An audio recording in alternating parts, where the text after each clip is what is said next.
Tiyak mayroon po ngayong maghuhuramentado sa Palasyo Malacanang mga kababayan dahil ang ating presidente na si BBM, ay siya na ngayong may pinakamababang net satisfaction rating mga kababayan among top government officials. Naungusan pa nga siya ni Tamba na bigay-bigay ng ayuda. Oh, effective Tamba ha ang pagbibigay mo ng ayuda dahil na-overtaken mo na si PBBM sa net satisfaction rating mga kababayan. At umabot pa nga sa punto mga kababayan na sa Mindanao noong March 2024, hindi ito binalita sa media. Ito ang kanilang ikinubli mga kababayan na nag-negative na pala ang net satisfaction rating nitong si PBBM sa Mindanao. Noong March 2024, negative 19 na po mga kababayan. Kaya naman pala namigay ng ayuda doon sa Mindanao, di ba lately? Na kahit pa'y pumutok ang bulkan sa ibang lugar mga kababayan, mayroong baha sa ibang lugar, pero ang kanilang binigyan ng ayuda ay Mindanao. Oh, at medyo naka-recover po mga kababayan dahil from negative 19, binigyan nila ng ayuda, naging 5 na. Oh, kusing. 5. Ang net satisfaction rating mga kababayan na latest si PBBM sa Mindanao at alam naman natin ang kanilang estilo dyan sa pagkukuha ng survey dahil gawain nila yan yung SWS pa mga kababayan kung saan po ang lugar na isa-survey ay advance party na naman itong mga kababayan. Itong administrasyon, doon nila bibigyan ng ayuda, bibigyan ng mga proyekto, bibigyan ng mga tarpaulin para nang sa gayon ay yung maso-survey ay parang oo nga no. Pero kung hindi nila iyan gagawin, siguradong lagpak. Malaman yung 5 negative na rin iyon. Dahil negative 19 naging 5 daw after nila namigyan ng ayuda. At galing po ang data na ito mga kababayan sa SWS. Wag niyong sabihin, gawa-gawa lang yan. Tingnan niyo sa website ng SWS. May data doon. Tapos, ang nakakatawa pa mga kababayan ay ang news BP Sara, bumaba daw ang net satisfaction rating. Tapos si PBBM tumaas. Wow! Pero subalit na tapwat mga kababayan, hindi nila sinabi na ang kinumparahan pala ng pagtaas ng net satisfaction rating ni PBBM ay kanyang previous na rating na galing 20 plus 20 mga kababayan sa overall na yan sa Pilipinas, naging plus 27, which is ang plus 27 po mga kababayan ay siyang pinakamababa sa lahat ng top officials. Mas mataas pa si Tambaluslos.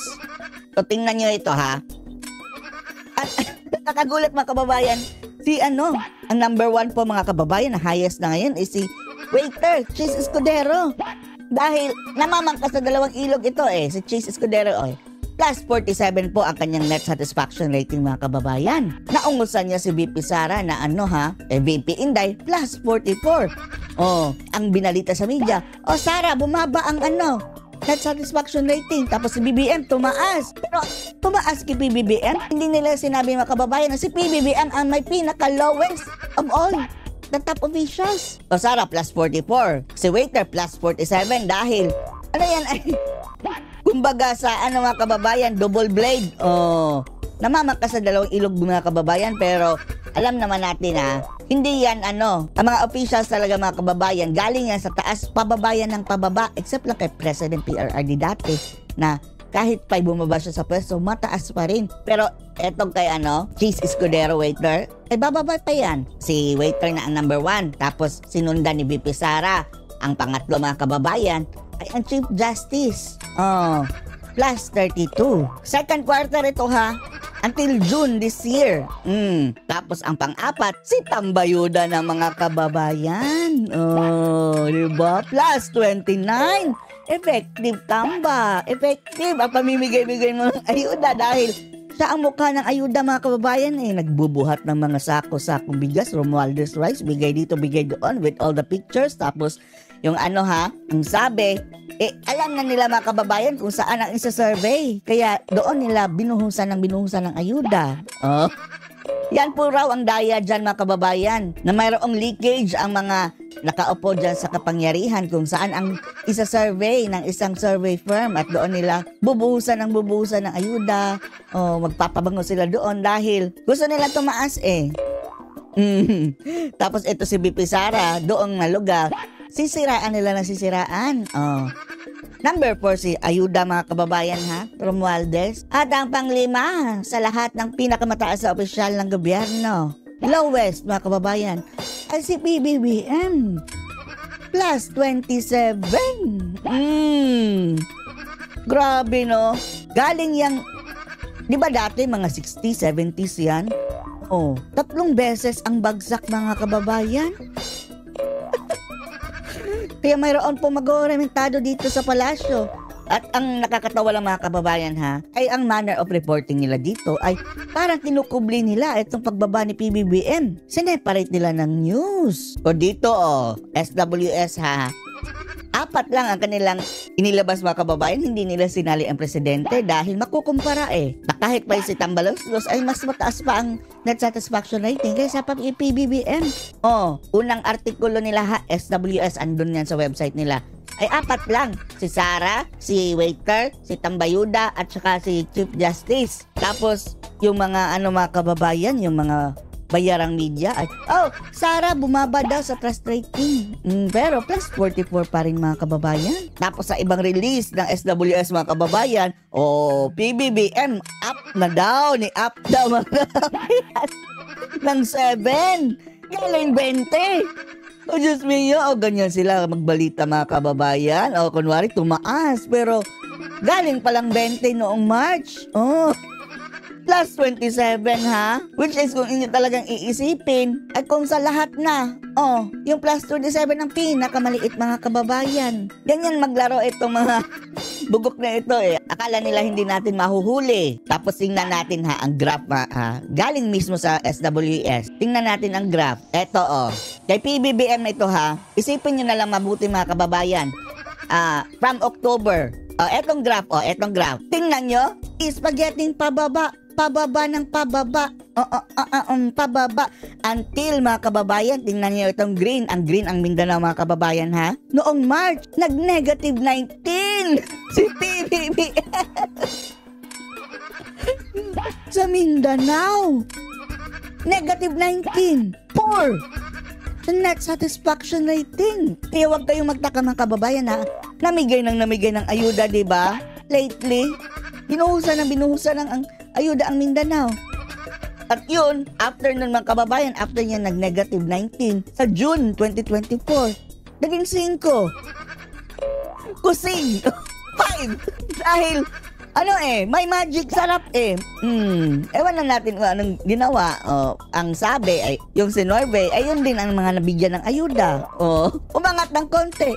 Pero after that mga kababayan, sa tingin natin is pabalik na naman sa negative yan. Isipin nyo mabuti ha. Ang rating niya, October 2022 mga kababayan, wala pang 1 year. From plus 72, bumagsak ng negative 19 sa March. At sa June, naging 5. Congrats PBBM. Sa Visayas, bumaba rin sa Visayas. Ang pinakamataas sa rating ni PBBM sa Visayas is plus 62. Tapos ngayon, plus 26 na lang. 3 times na mas mababa. Sa Balance Luzon, ang pinakamataas na nakuha niya sa Balance Luzon is 68. Tapos ngayon, lampas kalahati. Plus 38. Nabagsak. Ang NCR, plus 65. 30 na lang. Kaya sa total NPH mga kababayan, galing sa plus, ang average plus 66. Plus 27. At naging plus 20 pa nga noong July. Ay noong March. Tapos, ang overall, plus 27. Mas mababa pa kaysa kay Tambaluslos sa plus 29. At tuloy-tuloy na mga kababayan ang pagbagsak niyan. Umpisa pa lang itong negative 19 sa Mindanao.